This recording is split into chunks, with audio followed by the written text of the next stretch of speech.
હું એ દિવસે ફક્ત ભોજન પહોંચાડવા આવી હતી, કોઈ ફોન કર્યા વગર, કોઈ સંદેશો મોકલ્યા વગર, જેમ હું વર્ષોથી લાવતી રહી છું.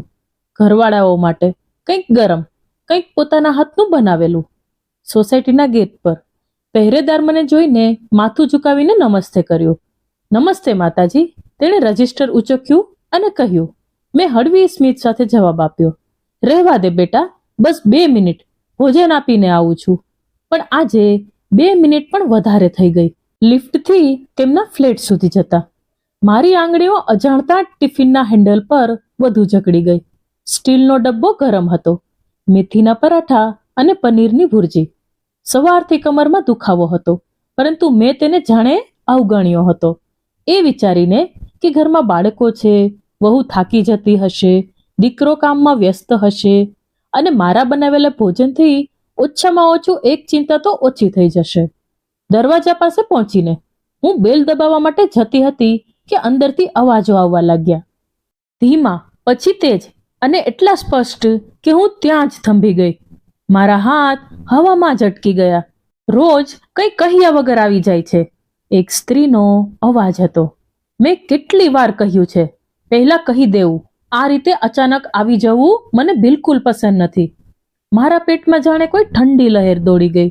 હું દિવાલ તરફ સરકી ગઈ. દરવાજાના બરાબર સામે નહીં, થોડુંક બાજુએ. પોતાના જ પગલાને સમજાવતી કે હું સાંભળવા માંગતી નથી, પણ સચ્ચાઈ એ હતી કે મારા કાન હવે પાછળ નથી હટી શકતા. તું વધારે વિચારી રહી છે રેવિકા? મારા દીકરાનો અવાજ હતો. એ જ અવાજ જે મેં તેને બાળપણના તાવના દિવસોમાં સાંભળ્યો હતો અને મોટા થયા પછી પણ સાંભળ્યો હતો, જ્યારે તે થાકેલો હોય કે જ્યારે તેને કોઈ વસ્તુની જરૂર હોય. પણ આજે એમાં એ સ્નેહ નહોતો જે હું શોધી રહી હતી. તેમાં ફક્ત ઉતાવળ હતી અને એક પ્રકારની સગવડ. રેવિકા, મારી વહુ. નામ અનોખું હતું, પણ ભાવ બિલકુલ સામાન્ય.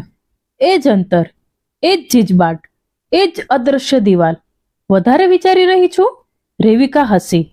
એવી હસી જે હોઠ પર હોય છે, દિલમાં નહીં. તમારી માં દરેક બાબતમાં ઘૂસી જાય છે. રસોડું, અલમારી, બાળકોની વંચાઈ, મારી દિનચર્યા, અને તમે દર વખતે ફક્ત એટલું જ કહો છો, માં છે. મારા ગળામાં કંઈક અટકી ગયું, જાણે કોઈ ગરમ ચા અચાનક ઉલટી દિશામાં ઉતરી રહી હોય. મેં કહી દીધું છે ને, મારા દીકરાએ કહ્યું. અને પછી એ વાક્ય, હવે માં અમારી પ્રાથમિકતા નથી રહી. પ્રાથમિકતા નથી રહી? જાણે હું કોઈ યાદોની જૂની વસ્તુ હોઉં, જાણે હું કોઈ સગવડ હોય જે હવે જરૂરી નથી, જાણે હું એવો ખર્ચ હોઉં જેને સમયસર કાપી નાખો તો ઘરનું બજેટ સુધરી જાય. મને રડવું આવ્યું નહીં. આશ્ચર્યની વાત એ જ હતી, ક્યારેક ઘા એટલો મોટો હોય છે કે આંખોમાંથી આંસુ અટકી જાય છે. મારા પગ શૂન્ય થઈ ગયા. હું ફક્ત ત્યાં જ ઊભી હતી, હાથમાં ટિફિન અને અંદર શબ્દોની આગ. હું ઈચ્છું તો બેલ વગાડી શકતી, દરવાજો ખુલતો, હું અંદર જતી અને કહું, મેં બધું સાંભળ્યું. પછી તે ગભરાઈને કહેતો, માં, તમે ખોટું સમજી રહ્યા છો. રેવિકા આંખો ફેરવી લેતી, બાળકો પોતાના રૂમમાં ચાલ્યા જતા. હું ટિફિન મેજ પર મૂકી દઈશ, મારી ઇજ્જત સમેટી લઉં અને ચૂપચાપ નીકળી જાઉં.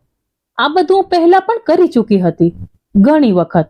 પણ આજે વાત કંઈક અલગ હતી. હું ખૂબ ધીમે ફરી, જેટલું શક્ય હોય તેટલું શાંત રહીને. બહારનો દરવાજો પણ મેં એવી રીતે બંધ કર્યો કે તાળાનો અવાજ ન થાય. લિફ્ટનું બટન દબાવ્યું. થોડા સેકન્ડ લાગ્યા અને એ થોડા સેકન્ડમાં મને લાગ્યું કે જાણે મેં મારા જીવનના ઘણા વર્ષો એક સાથે જોઈ લીધા. કેટલું આપ્યું, કેટલું સહન કર્યું, કેટલું ચૂપ રહી, કેટલી વાર પરિવાર કહીને પોતાના પાછળ દોડી. નીચે પહોંચીને હું સોસાયટીના મંદિરના ચબૂતરા પાસે ઊભી રહી. એક ક્ષણ માટે મનમાં આવ્યું, શું ટિફિન પાછું લઈ જવું? પછી લાગ્યું, નહીં, મારા હાથનું બનાવેલું ભોજન એ શબ્દો જેવું ગંદુ નથી. મેં ટિફિન દરવાજા પર રાખવાની બદલે ત્યાં રાખી દીધું, જ્યાં કોઈ જરૂરિયાતમંદ તેને મેળવી શકે અને જ્યાં તે અપમાનની ચોખટ પર પડેલું ન લાગે. ઓટોમાં બેઠા ચાલકે પૂછ્યું, ક્યાં જવું છે માતાજી? મારા મોઢામાંથી આપોઆપ નીકળી ગયું, ઘરે. રસ્તા પર ન સંગીત વાગ્યું, ન રેડિયો, બસ રસ્તાની અવાજ અને મારી શ્વાસ. મારા મનમાં એ જ વાક્ય વારંવાર પાછું આવતું હતું. પ્રાથમિકતા નથી. ઘરે પહોંચી મેં જૂતા પણ ઠીક રીતે ઉતાર્યા નહીં. સીધી બેઠકમાં ગઈ. ત્યાં એક જૂની લાકડીની અલમારી છે, જેમાં હું કાગળો સાચવીને રાખું છું. પાસબુક, રસીદો, જૂના દસ્તાવેજો અને એક ફાઇલ જેના પર મારા હાથ આપોઆપ અટકી ગયા. તે પર મારા દીકરાનું નામ લખેલું હતું. તે ફાઇલ ખોલી અને પછી એક કાગળ જાણે મને મારા જીવનનો હિસાબ બતાવવા લાગ્યા. નાના નાના ખર્ચ જે ક્યારેય નાના નહોતા. સ્કૂલની ફીમાં મારી મદદ, બાળકો માટે આખા વર્ષનો ઇન્સ્યોરન્સ, સોસાયટીનું મેન્ટેનન્સ, ક્યારેક વીજળીના બિલો, ક્યારેક કોઈ કોર્સની ફી, અને ઘણા મહિના તો એવા પણ હતા જે મારા ખાતામાંથી તેમના ખાતામાં પૈસા આપોઆપ જતા હતા. શાંતિથી, નિયમિત રીતે. મેં ક્યારેય તેને ચૂકવણી કહ્યું નહોતું. મેં તેને પરિવાર કહ્યું હતું. મેં તેને પ્રેમ કહ્યું હતું. મેં તેને જવાબદારી કહ્યું હતું. પણ આજે પહેલી વાર મને આ પણ સમજાયું કે જો કોઈ સંબંધ ફક્ત મારા આપવાથી ચાલે છે તો તે સંબંધ નથી, પણ આદત છે. અને જો મારા આપ્યા વગર તે સંબંધ તૂટી જાય તો તે પ્રેમ નથી, નિર્ભરતા છે. મારા હાથ થોડા કાપવા લાગ્યા, પણ અંદર એક અજાણી સ્પષ્ટતા હતી. જાણે હું ઘણા વર્ષોથી અંધારા રૂમમાં હતી અને અચાનક બારી ખુલી ગઈ હોય. મેં ફોન ઉઠાવ્યો, બેંકની એપ્લિકેશન ખોલી. ત્યાં સ્વચાલિત ચૂકવણીઓની યાદી હતી, જે મારી મંજૂરીથી વર્ષોથી દર મહિને ચાલતી હતી. મેં પહેલી એન્ટ્રી પસંદ કરી. મારી આંગળી થોડા ક્ષણ માટે રોકો પર અટકી રહી, જાણે એ નાનકડા બટનમાં મારું આખું ભૂતકાળ દબાયેલું હોય. પછી મેં દબાવી દીધું. થોડા સમયમાં મોબાઈલે ઓટીપી માંગ્યો. ઓટીપી આવ્યો. મેં દાખલ કર્યો. સ્ક્રીન પર નાનો સંદેશો દેખાયો. સ્વચલિત ચૂકવણી રોકી દેવામાં આવી છે. નાનો સંદેશ, પણ મારા અંદર ઘણું બદલાઈ ગયું. મેં બીજી રોકી, ત્રીજી રોકી, પછી ચોથી. કોઈને કહ્યા વગર, કોઈની ધમકી આપ્યા વગર, કોઈને દુઃખ પહોંચાડવા માટે નહીં, ફક્ત એ જાણવા માટે કે મારા વગર તેમના ઘરની વ્યવસ્થા કેવી રીતે ચાલે છે.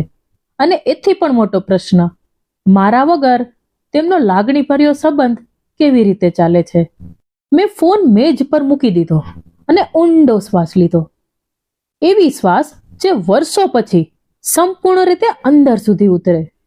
ઘર એ જ હતું, દિવાલો એ જ હતી, ઘડિયાળની ટીક ટીક એ જ હતી, પણ મારા અંદર કંઈક અલગ હતું. ત્યારે જ મારી નજર દિવાલ પર લાગેલી એક તસવીર પર ગઈ. મારો દીકરો 4 વર્ષનો, આગળના દાંત વગર હસતો હતો. એક બીજી તસવીર, તહેવારના દિવસે હું રસોડામાં અને એ મારી પાછળ ઊભો સ્મિત કરતો. એ તસવીરો જોઈને પહેલી વાર મેં પોતાને સચ્ચાઈથી પૂછ્યું, હું ક્યારે મામાંથી સુવિધા બની ગઈ? મેં ફાઇલ બંધ કરી અને શાંત અવાજમાં પોતાને કહ્યું, કાલે હું બેંક જઈશ, કારણ કે આ ફક્ત ચૂકવણીનો મામલો નહોતો, આ અધિકારનો મામલો હતો, આ સીમાઓનો મામલો હતો, આ મારા નામનો મામલો હતો. અને એ રાતે મેં આંસુ વહાવ્યા નહીં. એ રાત્રે મેં તૈયારી કરી. બીજા દિવસે હું વહેલી સવારે જાગી ગઈ. કોઈ બેચેનીથી નહીં, એક અજાણી દ્રઢતા સાથે, જાણે મનને રાત્રે જ નક્કી કરી લીધું હોય કે હવે પાછું હટવાનું નથી. બારી બહાર સૂર્યપ્રકાશ હળવો હતો, પણ મારા અંદર એક સ્વચ્છ પ્રકાશ હતો, ઠંડો, સ્થિર, અવાજ વગરનો. મેં ચા બનાવી નહીં. આજે હું આદતોના સહારે ચાલવા માંગતી નહોતી. મેં ફક્ત પાણી પીધું, દુપટ્ટો ઠીક કર્યો અને એ ફાઇલ બેગમાં મૂકી.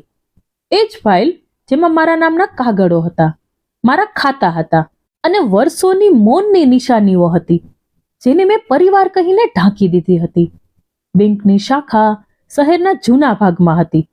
એ જ જગ્યા જ્યાં હું વર્ષોથી જતી રહી છું, ક્યારેક પાસબુક અપડેટ કરવા, ક્યારેક કોઈ દસ્તાવેજ પર સહી કરવા, ક્યારેક દીકરા માટે ફક્ત એક મદદ કરવા. ત્યાંની ખુરશીઓ એ જ હતી, ભૂરા રંગની, થોડું ઘસાઈ ગયેલી. પંખો એ જ હતો જે અવાજ કરતો હતો અને દિવાલ પર એ જ પોસ્ટર, તમારો વિશ્વાસ તમારી મૂડી છે. એ પોસ્ટર જોઈને હું હળવેથી સ્મિત કરી. આજે પહેલીવાર મને લાગ્યું કે મારો વિશ્વાસ પણ મારી મૂડી હતો અને મેં તેને વ્યાજ વગર, શરત વગર, ખોટા હાથોમાં આપી દીધો હતો. કાઉન્ટર પર બેઠેલો અધિકારી મને ઓળખતો હતો. નમસ્તે માતાજી, તેણે કહ્યું, આજે કયા કામથી આવવાનું થયું? મેં મારું નામ કહ્યું અને કહ્યું, મને મારા ખાતાના અધિકારોની સમીક્ષા કરાવી છે અને કેટલીક સ્વચલિત ચૂકવણીઓ સ્થાયી રીતે બંધ કરાવી છે. તેના ચહેરા પર થોડા ફેરફારો આવ્યા. સ્થાયી રીતે? હા, મેં શાંતિથી કહ્યું. અને જે સંયુક્ત પહોંચે છે તે પણ દૂર કરવી છે. તે થોડા ક્ષણો માટે અટકી ગયો, જાણે કોઈએ તેની સામે અપેક્ષા રાખી ન હોય કે વૃદ્ધ સ્ત્રી પોતાના જ પૈસા પર અધિકાર શબ્દનો ઉપયોગ કરશે. તે કંઈક બોલ્યો અને અંદરની કેબિન તરફ ચાલતો ગયો. થોડા સમય પછી એક મેનેજર આવ્યા. ઉંમર મધ્યમ, અવાજ નરમ, પરંતુ આંખો ખૂબ જ તેજ. તેમને મારા દસ્તાવેજો જોયા અને પછી કહ્યું, તમારા ખાતામાં સંયુક્ત પહોંચ તમારા દીકરાના નામે છે અને કેટલીક ચૂકવણીઓ તમારા ખાતામાંથી નિયમિત રીતે તેમના ખાતામાં જઈ રહી છે. મેં માથું હલાવ્યું. મને એ જ રોકવું છે. તેમણે ફરી પૂછ્યું, શું તમે નિશ્ચિત છો? આ તમારો પરિવાર છે. મેં ખૂબ ધીમેથી કહ્યું, પરિવાર હોવું અને નિર્ભરતા પાલવું બે અલગ બાબતો છે. તેમના ચહેરા પર હળવી સમજ આવી. કદાચ તેઓ રોજ આવા કેસો જોયા કરતા હશે. કદાચ તેમણે પણ કોઈ માતાને ધીમે ધીમે મળતા જોઈ હશે. તેમણે કોઈ વ્યાખ્યાન કાપ્યું નહીં, ફક્ત કાગળો મારી તરફ આગળ ધપાવ્યા. મેં સહી કરી. 1, 2, 3. દરેક સહી સાથે મને લાગ્યું કે જાણે હું મારા નામને ફરીથી લખી રહી છું. વર્ષો પછી જ્યારે હું બેંકમાંથી બહાર નીકળી ત્યારે સૂર્યપ્રકાશ થોડો તેજ થઈ ગયો હતો. હવામાં કોઈ ઉત્સાહ નહોતો, પરંતુ મારા અંદર એક શાંત મજબૂતી હતી. હું થોડા સમય માટે રસ્તાના કિનારે ઊભી રહી. પછી મેં મારા પગને ઘરની તરફ વાળી દીધા. જેમ હું ઘરે પહોંચી, ફોન વાગ્યો. મેં સ્ક્રીન જોઈ. મારા દીકરાનું નામ ચમકી રહ્યું હતું. મેં કોલ ઉઠાવ્યો નહીં. 2 મિનિટ પછી ફરી ફોન આવ્યો. એ જ નામ. મેં ફરી ઉઠાવ્યો નહીં. ત્રીજી વાર ફોન વાગ્યો અને આ વખતે તેના પછી એક સંદેશ આવ્યો. માં, તમે કંઈ કર્યું છે શું? બેંકમાંથી મારા ખાતામાં પૈસા આવ્યા નથી. સ્કૂલથી સંદેશ આવ્યો છે કે ફી બાકી છે. આજે જ ભરવી પડશે. તમે ફોન ઉઠાવો. મેં સંદેશ વાંચ્યો અને ફોન મેજ પર મૂકી દીધો. મને આશ્ચર્ય નહોતું થયું. મને એવું પણ લાગ્યું નહીં કે હું કોઈને દુઃખ પહોંચાડી રહી છું. મને ફક્ત એટલું સ્પષ્ટ દેખાઈ રહ્યું હતું કે માની યાદ તેમને ત્યારે જ આવે છે જ્યારે ચૂકવણી બંધ થઈ જાય છે. થોડી વાર પછી એક વધુ સંદેશ આવ્યો. આ વખતે વહુના નંબરથી. ભાષામાં એ જ શિષ્ટતા, પરંતુ અંદર એ જ નિયંત્રણ. માતાજી, નમસ્તે. કદાચ કોઈ ગેરસમજ થઈ ગઈ છે. કેટલીક ચૂકવણીઓ બંધ થઈ ગઈ છે. કૃપા કરીને અમને જણાવી દો જેથી અમે વ્યવસ્થા કરી શકીએ. ગેરસમજ? જાણે મેં કોઈ બિલની તારીખ ખોટી વાંચી હોય. જાણે મેં ભૂલથી કોઈને ઓછા પૈસા મોકલ્યા હોય. જાણે આ ફક્ત ટેકનિકલ સમસ્યા હોય, ભાવનાત્મક નહીં. મેં જવાબ આપ્યો નહીં. મેં સમય લીધો. જેમ હું વર્ષોથી બીજાઓ માટે સમય કાઢતી આવી હતી, આજે હું મારા માટે કાઢી રહી હતી. બપોર સુધી ફોનનો સ્વર બદલાઈ ગયો હતો. દીકરાનો કોલ 4થી વાર આવ્યો, પછી 5મી વાર, પછી એક મિસ કોલ, પછી અચાનક અવાજનો સંદેશ આવ્યો. માં, આ શું કરી રહ્યા છો તમે? અચાનક? તમે કહ્યું હોત તો અમને ખબર પડત. અત્યારે તો બહુ મુશ્કેલી થઈ ગઈ છે. મેં આંખો બંધ કરી. મુશ્કેલી? શબ્દ પર મારી શ્વાસ ધીમી થઈ ગઈ. મને યાદ આવ્યું કે મેં કેટલી વાર મુશ્કેલીઓ, તેમની સમસ્યાઓ મારી બનાવી લીધી હતી. રાતે મોડે ફોન આવતો. માં, બસ અત્યારે જોઈએ છે. અચાનક ખર્ચ આવી ગયો છે. માં, આજે તમારા પાસે હશે? બાળકો માટે કંઈક જોઈએ છે. માં, તમે જ સંભાળી લો. મારા પાસે હંમેશા હા હતી, કારણ કે હું ના કહેવું જાણતી નહોતી. હવે હું ના નથી કહી રહી. હું ફક્ત હા દૂર કરીને જોઈ રહી છું. હું ઉઠી અને રસોડામાં જઈને મારા માટે ભોજન બનાવ્યું. સાદી દાળ અને ભાત. હું ખાવા બેસી જ હતી કે દરવાજા પર ઘંટડી વાગી. એકવાર, પછી થોડું વધુ તેજ, પછી સતત. મેં ધીમે ધીમે થાળી મૂકી, પંખો બંધ કર્યો અને દરવાજા સુધી ગઈ. ઝરોખામાંથી જોયું, મારો દીકરો ઊભો હતો. ચહેરા પર થાક હતો. ભવો વચ્ચે એ જ રેખા હતી જે બાળપણમાં હોમવર્ક કરતી વખતે પડતી હતી. તેના પાછળ રેવિકા નહોતી. શાયદ તેણે મોકલ્યો હશે. શાયદ તે પોતે આવ્યો હોય, કારણ કે વાત ગંભીર બની ગઈ હતી. મેં દરવાજો ખોલી દીધો. માં, એના મોઢામાંથી પહેલો શબ્દ નીકળ્યો. તેની અવાજમાં ગુસ્સો પણ હતો અને ડર પણ. અંદર આવ, મેં ફક્ત એટલું કહ્યું. તે અંદર આવ્યો, જાણે આ ઘર તેનું જ હોય, પરંતુ આજે તેના પગ થોડા અટકીને પડી રહ્યા હતા. તેણે આસપાસ જોયું, જાણે ઘરની વસ્તુઓ બદલાઈ ગઈ હોય. હકીકતમાં બદલાઈ તો હું હતી. તમે બેંકમાં શું કહ્યું? તેણે સીધો પ્રશ્ન કર્યો. તમે પૈસા રોકી દીધા? સ્કૂલની ફી, વીજળી, બધું? મેં ખુરશી ખેંચી અને બેસી ગઈ. હા, પણ કેમ? તેની અવાજ ઊંચી થઈ ગઈ. અમને કહેવું જોઈતું હતું. આ અચાનક. મેં તેને જોયો, ગુસ્સા વગર, આંસુ વગર, ફક્ત એવી નજરથી જેમાં વર્ષોથી થાક અને આજની સચ્ચાઈ સામે હતી. અચાનક નથી, મેં કહ્યું. અચાનક તમને લાગ્યું. તે થોડા સમય માટે ચૂપ રહ્યો, પછી ધીમે બોલ્યો. માં, તમે સમજતા નથી. બાળકોની ફી અને આજે રેવિકા. રેવિકા? મેં શબ્દ ફરી કહ્યું. ગઈકાલ સુધી તું તેને તારી જિંદગી કહેતો હતો અને મને પ્રાથમિકતા નથી કહ્યું. તેના ચહેરાનો રંગ થોડો ઉતરી ગયો. તે સમજી ગયો કે મેં બધું સાંભળ્યું હતું. તમે ત્યાં હતા? તેણે ખૂબ ધીમેથી પૂછ્યું. મેં માથું હલાવ્યું. તેની આંખો નીચે ઝૂકી ગઈ. શરમથી નહીં, એવી શરમથી જે થોડા સેકન્ડ માટે રહે અને પછી બચાવમાં બદલાઈ જાય છે. માં, એ વાત એવી નહોતી. રેવિકા ફક્ત પરેશાન રહે છે, તેથી મેં કહ્યું. મેં ખુરશી પર થોડું આગળ ઝૂકીને કહ્યું. શાંતિ બધાને જોઈએ છે, મને પણ. તેણે અચાનક મારી તરફ જોયું. પણ તમે તો હંમેશા. હા, મેં તેની વાત કાપી. હું હંમેશા હતી. એ જ સમસ્યા છે. રૂમમાં શાંતિ ફેલાઈ ગઈ. એ શાંતિ જે કોઈ ઝઘડાથી નથી આવતી. એ શાંતિ સચ્ચાઈ સામે આવી જાય ત્યારે આવે છે. તે ધીમેથી બોલ્યો. તમે આ બધું કર્યું કારણ કે મેં કહ્યું કે તમે પ્રાથમિકતા નથી. મેં ખૂબ શાંતિથી જવાબ આપ્યો. મેં આ એ માટે કર્યું. તું એ વાત બોલવાની હિંમત કરી જે તું વર્ષોથી પોતાના વર્તનમાં બતાવી રહ્યો હતો. તે થોડા સમય માટે બેઠો રહ્યો, જાણે કોઈએ તેના સામે અરીસો રાખી દીધો હોય. પછી તેણે ઊંડો શ્વાસ લીધો. તો હવે શું? તેણે પૂછ્યું. તમે અમને છોડી દેશો? તમે અમને સજા આપી રહ્યા છો? મેં મારી થાળીની તરફ જોયું, પછી તેની તરફ. હું સજા નથી આપી રહી. હું ફક્ત જોઈ રહી છું કે પૈસા વગર, સુવિધા વગર તું મને મળવા કયા કારણથી આવશે. તેના હોઠ ખુલ્યા, પણ શબ્દો નીકળ્યા નહીં. તેની આંખોમાં કંઈક તૂટતું દેખાયું, પરંતુ એ તૂટવું હજુ અધૂરું હતું. એ સમયે તેના ફોન પર ફરી સંદેશ આવ્યો. તેને સ્ક્રીન જોયું અને તેના ચહેરા પર ફરી એક ઉતાવળ આવી ગઈ. રેવિકાનો મેસેજ છે, તેણે કહ્યું.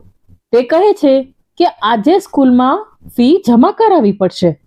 તે કહે છે કે તમારી સાથે વાત કરાવી દઉં. મેં ધીમે કહ્યું, ના. મારી અવાજ ઊંચી નહોતી, પરંતુ એમાં એવું કંઈક હતું કે તે અટકી ગયો. રેવિકાને કહી દેજે, મેં કહ્યું. આ મારા પૈસા છે. હવે મારે શું કરવું એ હું જોઈ લઈશ. તે ઊભો થઈ ગયો. તમે બહુ કઠોર બની રહ્યા છો. મેં તેને જોયો અને કહ્યું. કઠોર નહીં, હું ફક્ત હવે નરમ બનીને ઝૂકવા નથી માંગતી. તે કંઈ કહેવા માંગતો હતો, પછી ચૂપ રહી ગયો. દરવાજા તરફ ગયો. જતા જતા તેણે પાછું વળીને જોયું. પહેલીવાર તેની આંખોમાં એ ડર હતો, જે માં ગુમાવ્યાના ડરથી નહીં, પણ સુવિધા ગુમાવવાના ડરથી જન્મે છે. હું ફરી કોલ કરીશ, તેણે કહ્યું. મેં ફક્ત એટલું કહ્યું. કોલ કરવો અને આવવું બે અલગ બાબત છે. દરવાજો બંધ થઈ ગયો. ઘરમાં ફરી શાંતિ ફેલાઈ ગઈ. પરંતુ આ એ જૂની શાંતિ નહોતી જે ખાલીપણાની જેવી લાગતી હતી. આ નવી શાંતિ હતી, સીમા જેવી, ઢાલ જેવી. મેં મેજ પરથી ફોન ઉઠાવ્યો અને એક વધુ કામ કર્યું. મેં મારા વકીલનો નંબર કાઢ્યો, જેનું નામ મેં વર્ષોથી સાચવી રાખ્યું હતું, પણ ક્યારેય જરૂરિયાત લાગી નહોતી. મેં ફોન કર્યો. નમસ્તે, મેં કહ્યું. મને મારી વસિયત અને નામમાં બદલાવ કરવો છે અને એક ટ્રસ્ટ વિશે વાત કરવી છે. સામે થોડું મૌન હતું, પછી શાંત જવાબ આવ્યો. ઠીક છે, તમે કાલે આવી શકો છો. મેં ફોન મૂકી દીધો. બારીમાંથી બહાર જોયું. હવે સૂર્યપ્રકાશ સંપૂર્ણ રીતે ફેલાઈ ગયો હતો અને મારા અંદર એક વાક્ય સ્પષ્ટ થઈ ગયું હતું: જો કોઈ મને પ્રાથમિકતા નથી આપતું તો હું પોતાને પ્રાથમિકતા બનાવીશ. બીજે દિવસે હું સમય પહેલા જ નીકળી ગઈ. વકીલની ઓફિસ શહેરના તે ભાગમાં હતી જ્યાં ઇમારતો જૂની છે પરંતુ નિયમો નહીં. ત્યાં પહોંચતા જ મને ઓળખાય એવો અનુભવ થયો. લાકડાની મેજ, દિવાલ પર પ્રમાણપત્રો અને એક ઘડિયાળ જે ટીક ટીક કરીને દરેકને મૌન લાંબુ બનાવી રહી હતી. વકીલનું નામ હતું ધ્રુવાંશુ મહેતા. ઉંમરમાં મારા કરતા નાનો, પરંતુ વર્તનમાં સ્થિર. તે એવા લોકોમાંથી હતો જે અનાવશ્યક સહાનુભૂતિ નથી બતાવતા, ફક્ત કામની ભાષા સમજતા હોય છે. અને એ જ દિવસે મને એ જ જોઈતું હતું, ભાવુકતા નહીં, વ્યવસ્થા. તેણે ફાઇલ ખોલી, મારા કાગળો જોયા અને કોઈ પ્રસ્તાવના વગર પૂછ્યું, તમે શું બદલવા માંગો છો? મેં સીધું કહ્યું, હું મારા દીકરાને પ્રાથમિક લાભાર્થી તરીકે રાખવા માંગતી નથી અને હું મારી નાતી માટે એક ટ્રસ્ટ બનાવવા માંગુ છું. તેના હાથમાંની કલમ એક ક્ષણ માટે અટકી ગઈ. પછી તેણે મારી તરફ જોયું, જાણે પૂછવા માંગતો હોય કે હું ભાવનાઓમાં વહેતી તો નથી. પણ તેણે પૂછ્યું નહીં. તે ફક્ત બોલ્યો, તમારી નાતીની ઉંમર 18 વર્ષ. મેં કહ્યું, અને તે જ એક છે જે કોઈ કારણ વગર મને મળવા આવે છે. વકીલે માથું હલાવ્યું અને કાગળ પર મુદ્દા લખતા બોલવા લાગ્યો.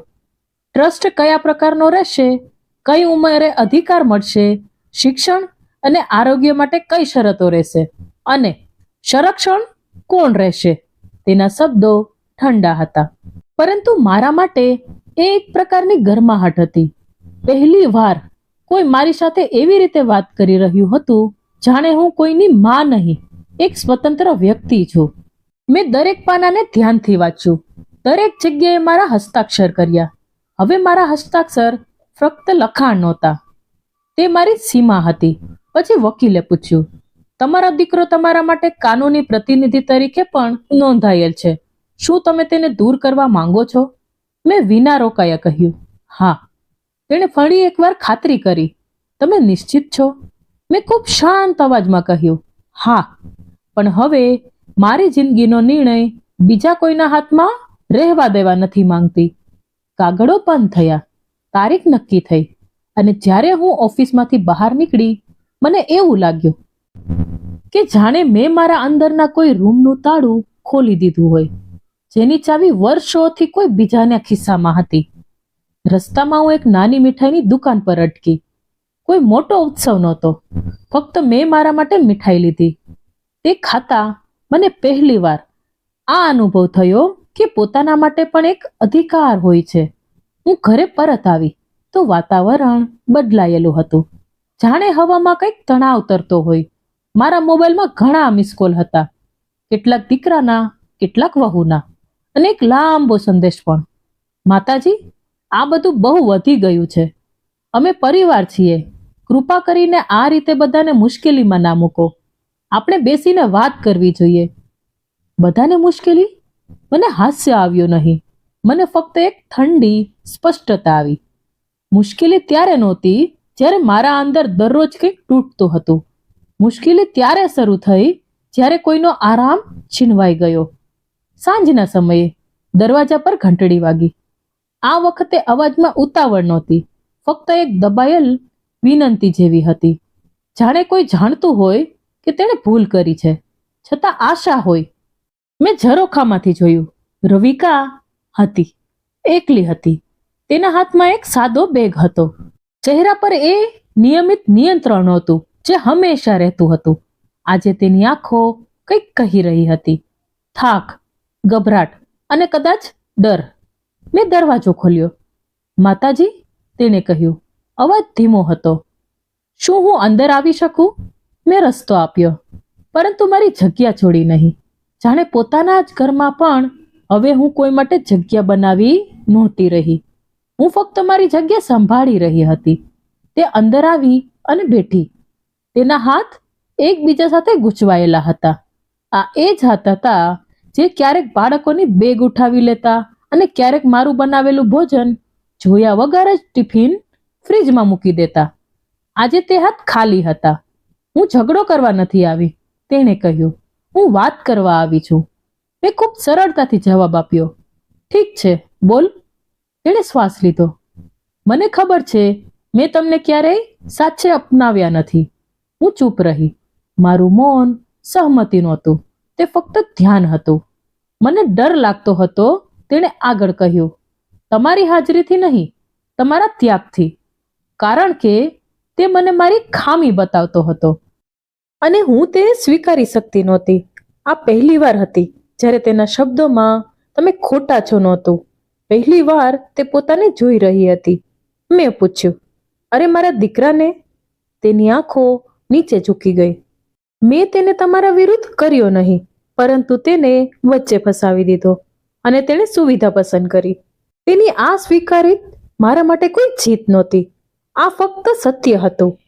મેં કહ્યું, તમે મને ઘણીવાર કહ્યું છે કે તમારા માટે મારી કાળજી રાખવી શક્ય નથી.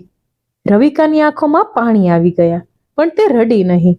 હા, તેણે ધીમે કહ્યું, કારણ કે હું મારા ઘરની વ્યવસ્થા નિયંત્રણ કરવા માંગતી હતી અને તમે બોલ્યા વગર જ ઘર ચલાવતા હતા. તમને રોકવા માટે મારે તમને ખોટા સાબિત કરવા હતા. તેણીએ તેની તરફ જોયું અને પહેલીવાર મને સમજાયું કે તેનો અહંકાર ફક્ત કઠોરતા નહોતો, તે અસુરક્ષા પણ હતો. પરંતુ અસુરક્ષા એટલે કોઈ બીજાને કચડી નાખવાનો અધિકાર નથી. મેં કહ્યું, તે ક્યારેય એકવાર પણ મને પૂછ્યું નથી કે હું કેમ છું. તે બોલી, મને માફ કરી દો. માફી એક શબ્દ છે, પરંતુ મને શબ્દો નથી જોઈતા, મને બદલાવ જોઈતો હતો. મેં સીધું કહ્યું, મેં પૈસા એ માટે નથી રોક્યા કે તમે લોકો ઝૂકી જાઓ, પણ મેં પૈસા એ માટે રોક્યા કે મને દેખાય કે મારા વગર પણ તમે કેવી રીતે ઊભા રહી શકો છો, અને મને એ પણ દેખાય કે મારા સાથે તમારો સંબંધ કઈ વસ્તુ પર ઊભો છે. રવિકાએ માથું હલાવ્યું. હું સમજી ગઈ છું. એ જ સમયે બહાર કારનો અવાજ આવ્યો. થોડા ક્ષણ પછી દરવાજા પર ટકોર. મેં ઝરૂખામાંથી જોયું. મારો દીકરો. આ વખતે તેના હાથમાં કોઈ ફરિયાદ નહોતી. તેના ચહેરા પર કોઈ જૂની ઉતાવળ નહોતી. તેની આંખો ભારે હતી, જાણે તેણે રાતભર કંઈક ગુમાવ્યું અને કંઈક સમજ્યું હોય. મેં દરવાજો ખોલ્યો. તે અંદર આવ્યો. તેણે રવિકા સામે જોયું, પછી મને જોયું. પછી તેની નજર નીચે ઝૂકી ગઈ, જાણે પહેલી વાર તેને સમજાયું કે પોતે મોટી ભૂલ કરી છે. માં, તેણે કહ્યું. તેનો અવાજ તૂટતો હતો. હું તમારી સાથે ઝઘડો કરવા નથી આવ્યો. મેં કંઈક કહ્યું નહીં. તે ધીમે ધીમે મેજ પાસે આવ્યો. મને ખબર પડી તમે વસિયત બદલી દીધી અને તમે બધું રોકી દીધું. મેં કહ્યું, હા. તેની આંખો બંધ થઈ. પછી તેણે કહ્યું, તમે મારી પ્રાથમિકતા નથી. મેં એમ કહ્યું, અને ફક્ત એક વાક્ય નહોતું, પણ મારી કાયરતા હતી. મેં સુવિધા પસંદ કરી અને તમને પાછળ છોડી દીધા. તેના અવાજમાં પહેલીવાર સત્ય હતું, કોઈ બહાના વગર. મેં પૂછ્યું, તું આજે કેમ આવ્યો છે? તે થોડો ચૂપ રહ્યો, પછી બોલ્યો, મને લાગ્યું જો હું આજે પણ ન જાઉં તો હું તમને ફક્ત પૈસા માટે જ યાદ કરતો માણસ બની જઈશ, અને હું એવો માણસ બનવા માંગતો નથી. મેં તેની આંખોમાં જોયું. તો તું શું કરવા માંગે છે? તેણે એક ઊંડો શ્વાસ લીધો. મેં કહ્યું, દીકરો હોવું શબ્દથી સાબિત થતું નથી, તે નિયમિતતાથી સાબિત થાય છે. તે માથું હલાવતો રહ્યો. હું જાણું છું, અને એ માટે હું તમારી પાસેથી કંઈ માંગવા આવ્યો નથી, હું આપવા આવ્યો છું. રવિકાએ ધીમેથી કહ્યું, અમે બંને. મને તેમના શબ્દો પર નહીં, તેમના વર્તન પર વિશ્વાસ કરવો હતો. મેં કહ્યું, ઠીક છે, તો શરૂઆત ક્યાંથી કરશો? મારો દીકરો થોડોક સંકોચાયો, પછી બોલ્યો, તમને કંઈ મદદ જોઈએ? મેં તેને વચ્ચે જ રોકી દીધો. ના, મદદ નહીં, સાથ. તેણે મારી તરફ જોયું, જાણે સાથ શબ્દ તેને નવો લાગ્યો હોય. મેં કહ્યું, મારો અર્થ એવો, બેસો, કોઈ અજંડા વગર, કોઈ કામ વગર, કોઈ પૈસા વગર, ફક્ત સમય. તેણે ખુરશી ખેંચી અને બેઠો. રવિકા પણ બેઠી. રૂમમાં પહેલીવાર એવી શાંતિ આવી કે ડરાવતી નહોતી. એ શાંતિ ઈમાનદારીની હતી. થોડી વાર પછી મારા દીકરાએ ખૂબ સીધા અવાજમાં પૂછ્યું, શું તમે ખરેખર મને સંપૂર્ણ રીતે કાઢી દીધો? મેં જવાબ આપ્યો, મેં તને કાઢ્યો નથી, મેં વ્યવસ્થા બદલી છે, કારણ કે હવે હું મારા પ્રેમને તારી નિર્ભરતા બનાવવા નહીં દઉં. રવિકાએ પૂછ્યું, અને નાતી માટેનો ટ્રસ્ટ? મેં કહ્યું, તે તેનું છે, કારણ કે તેને ક્યારેય મારો ઉપયોગ નથી કર્યો. મારો દીકરો ચૂપ રહ્યો. તેના ચહેરા પર દુઃખ હતું, પરંતુ તેમાં લાલચ નહોતી. અને આ નવી વાત હતી. તે બોલ્યો, હું કંઈ પાછું લેવા નથી આવ્યો, હું ફક્ત સમજવા આવ્યો છું કે જો હું ખરેખર બદલાવ તો શું મારા માટે તમારા દિલમાં જગ્યા બચી છે? મેં ખૂબ સ્પષ્ટ શબ્દોમાં કહ્યું, જગ્યા છે અને હંમેશા રહેશે. જે વાતોથી નહીં પણ કર્મોથી સાબિત કરે છે. તે માથું હલાવતો રહ્યો. તેની આંખો ભીની હતી, પરંતુ તેને પોતાને સંભાળી લીધું. તે બોલ્યો, હું ટકીશ. મેં કહ્યું, જોઈશું. તે પછી હું રસોડામાં ગઈ. ચા નહીં, આ વખતે મેં ભોજન બનાવ્યું. કોઈને મનાવવા માટે નહીં, મારા માટે. અને કારણ કે હું ઈચ્છતી હતી કે આ ઘર હવે ડર અને રાહ જોવાનું ઘર ન રહે. આ ઘર હવે સીમા અને સન્માનનું ઘર બને. અમે ત્રણેય સાથે ભોજન લીધું. વાતચીત બહુ ઓછી થઈ, પરંતુ ઝઘડો નહોતો. ભોજન પૂરું થયા પછી મારો દીકરો પોતે જ ઊભો થયો અને વાસણો ઉઠાવવા લાગ્યો. રવિકાએ તેને રોક્યો નહીં. અને એ નાનું દ્રશ્ય મારા માટે કોઈ ભાષણ કરતા પણ મોટું હતું. રાત્રે તેઓ જવા લાગ્યા. જતા સમયે મારા દીકરાએ કહ્યું, માં, આવતા અઠવાડિયે શું હું આવીને તમારી સાથે બગીચામાં કામ કરી શકું? મેં તેને જોયો. કામ નહીં, સમય. તે બોલ્યો, હા, સમય. મેં માથું હલાવ્યું. ઠીક છે, પરંતુ એક શરત છે. શું? આ બધું ત્યારે જ ચાલશે જ્યારે તને કોઈ જરૂર નહીં હોય, જ્યારે તારા બધા બિલ ભરાઈ રહ્યા હશે, જ્યારે કોઈ મુશ્કેલી નહીં હોય. જો ત્યારે પણ તું આવશે તો હું સમજું કે તું મારા માટે આવ્યો છે. તેની આંખો ભીની થઈ ગઈ. હું આવીશ. મેં દરવાજો બંધ કર્યો અને પહેલીવાર મને ખાલીપણું લાગ્યું નહીં. મને મારી માટે જગ્યા લાગી. રાત્રે મેં મારી જૂની ડાયરી કાઢી. નવા પાના પર લખ્યું, કેટલાક સંબંધો લોહી વહાવતા નથી, ફક્ત પોતાનો આકાર બદલે છે. આજે મેં સમજ્યું કે જરૂરિયાતમાં યાદ કરવું અને મૂલ્યમાં પસંદ કરવું બે અલગ બાબતો છે. હું મારા જીવનની પહેલી પ્રાથમિકતા છું. મેં ડાયરી બંધ કરી. બારી પાસે બેસીને બહાર જોયું. બગીચાના ફૂલો હવામાં હળી રહ્યા હતા. થોડા વાંકા ચૂકા, થોડા જિદ્દી, પરંતુ ખીલી રહ્યા હતા. અને મને લાગ્યું, હું પણ એવી જ છું. જો આ વાર્તામાં તમને તમારી જિંદગીનો કોઈ સત્ય દેખાયો હોય, જો તમને પણ ક્યારેય ફક્ત કામ હોય ત્યારે જ પ્રેમ મળ્યો હોય, તો તમારી વાત નીચે કમેન્ટમાં લખો. જો વાર્તા પસંદ આવી હોય તો વિડીયોને લાઈક કરો, ચેનલને સબસ્ક્રાઇબ કરો અને શેર કરવાનું બિલકુલ ભૂલશો નહીં. વાર્તાને પૂરી સાંભળવા માટે તમારો ખૂબ ખૂબ આભાર. ફરી મળીશું એક નવા એપિસોડ સાથે. જય શ્રી કૃષ્ણ. રાધે રાધે.